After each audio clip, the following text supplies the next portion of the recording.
Assalamualaikum warahmatullahi wabarakatuh. Berjumpa lagi bersama kami Om Agri Motor. Pada kesempatan kali ini kita akan membagikan sedikit pengetahuan kami mengenai pengapian motor DC. Ya, bagi teman-teman yang punya motor DC terus pengapiannya hilang, termasuk Shogun, Mega Pro, terus apa lagi ya?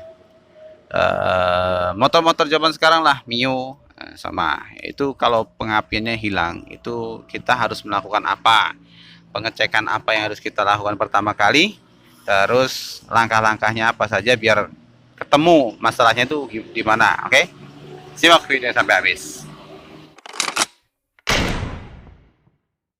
Terima kasih sudah klik video ini, sudah bergabung bersama kami. Jangan lupa subscribe dan juga nyalakan lonceng notifikasinya, dan jangan lupa juga sholat bagi yang belum sholat. Oke, kasus kali ini kita punya motor Shogun, ya Shogun 125. Penampakannya seperti ini. Boxnya masih, tapi di sini sudah berantakan sekali kabelnya. Nah, ini kasusnya dimakan tikus bagian sana. Tuh, kabelnya putus dimakan tikus. Nah, makanya dia ini apa namanya hilang pengapiannya. Tapi tentu saja kita nggak bisa langsung serta-merta menentukan bahwa oh ini dimakan tikus, ini kenapa, kan nggak bisa. Nah, langkah pertama yang harus kita cek itu adalah kondisi akinya. Kondisi aki di sini bisa kita cek melalui lampu indikator yang ada di speedometer, entah itu lampu speedometernya atau lampu hijaunya. Jadi ketika kita kontak, nah seperti ini, kita kontak on ya, itu harus nyala, Nah, kondisi ini nggak mungkin nyala karena memang masih putus. Nah, kalau nggak nyala, kita baru cek kondisi fuse atau sekringnya. Kalau untuk Shogun yang seperti ini, nah ini harus oke. Kondisi ini harus oke. Nah, ternyata kalau kita cek kondisi apa namanya fuse-nya oke, terus masih nggak nyala, kita bisa cek kondisi akinya. Caranya kita bisa pakai avometer, atau kita bisa pakai kabel langsung kita thread-threadkan ya. Thread-threadkan itu apa sih namanya? Yes, pokoknya thread-threadkan lah. Kita hubungan antara positif dan negatifnya. Itu kalau masih keluar bunga api walaupun cuma sedikit, itu berarti akinya masih minimal masih bisa menyalakan ini apa namanya, lampu indikator, lampu hijau yang ada di ini speedometer. Oke. Tapi kalau nggak nyala berarti kemungkinan apa namanya akinya yang sudah soak, Tetapi ketika kita kontak on apa namanya, dia masih nggak nyala, tapi kondisi akinya memang sudah soak misalkan, kita bisa tes lagi, kita tes kondisi kiprok dan juga spoolnya. Nah, untuk pengetesan kiprok dan spool ini untuk orang-orang awam yang bukan bengkel, maaf ya, biasanya agak susah, tapi bisa kita cek dengan cara kita kunci kontak on. Oke, kita kontak on lalu kita selah. Ininya kita selah. Oke, kalau ininya sudah nyala, itu artinya kiprok dan juga pengisian yang dari spool itu oke. Tapi ternyata ketika kita tes yang pertama tadi sudah oke, terus kiproknya juga kita sudah tes tapi tetap nggak mau nyala. Nah, kita copot nih kabel kontaknya.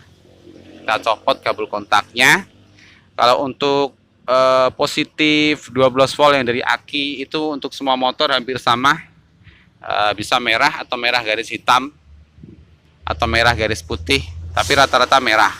Nah, ini kita bisa tes langsung. Nah, tes gap, tolong gap yang merah, gap ya, ini gap. Ya, kita tempelkan ke massa. Nah, tempelkan ke massa. Nah, itu nggak keluar sama sekali. Kenapa? Nah, karena ada yang putus. Nah, kalau kejadian seperti ini sudah bisa kita pastikan bahwa apa namanya, ada kabel yang putus. Kenapa? Karena kita sudah cek kondisi fuse-nya yang awal tadi ya. Sudah kita cek fuse-nya atau sekringnya, sudah kita cek, itu nggak masalah. Tapi ternyata kabel merahnya tetap nggak ngeluarin ini apa namanya, bunga api. Ketika kita thread-threadkan atau kita pakai avometer, dia nggak ada arusnya sama sekali.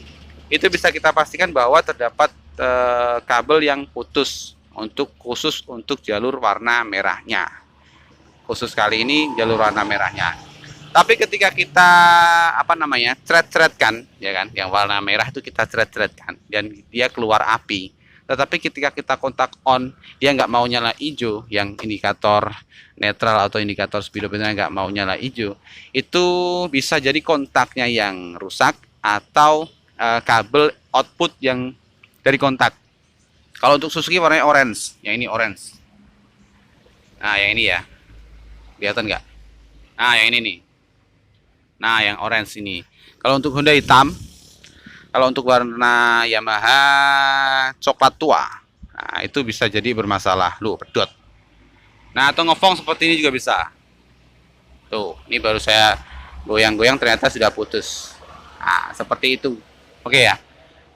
Nah, terus kita bisa cek lagi, misalkan kalau sudah hijau semuanya sudah nyala, semuanya sudah oke semuanya, tapi tetap nggak keluar api. Nah, itu bisa kerusakannya, bisa jadi ke CDI-nya, bisa pulsernya atau koilnya. Nah, itu untuk beberapa poin yang saya sebutkan tadi memang nggak bisa kita tes. Untuk orang awam, mohon maaf, memang susah sekali untuk mengetes poin-poin yang saya sebutkan tadi. Nah, ketika sudah mendapatkan masalah seperti itu, sebaiknya dibawa ke bengkel saja biar nggak jadi tambah runyam masalahnya. Oke, kalau kita bongkar-bongkar sendiri takutnya malah tambah masalah, tambah tambah ribet, karena memang kondisi perkabelan itu nggak semudah yang kita bayangkan. Oke, seperti itu.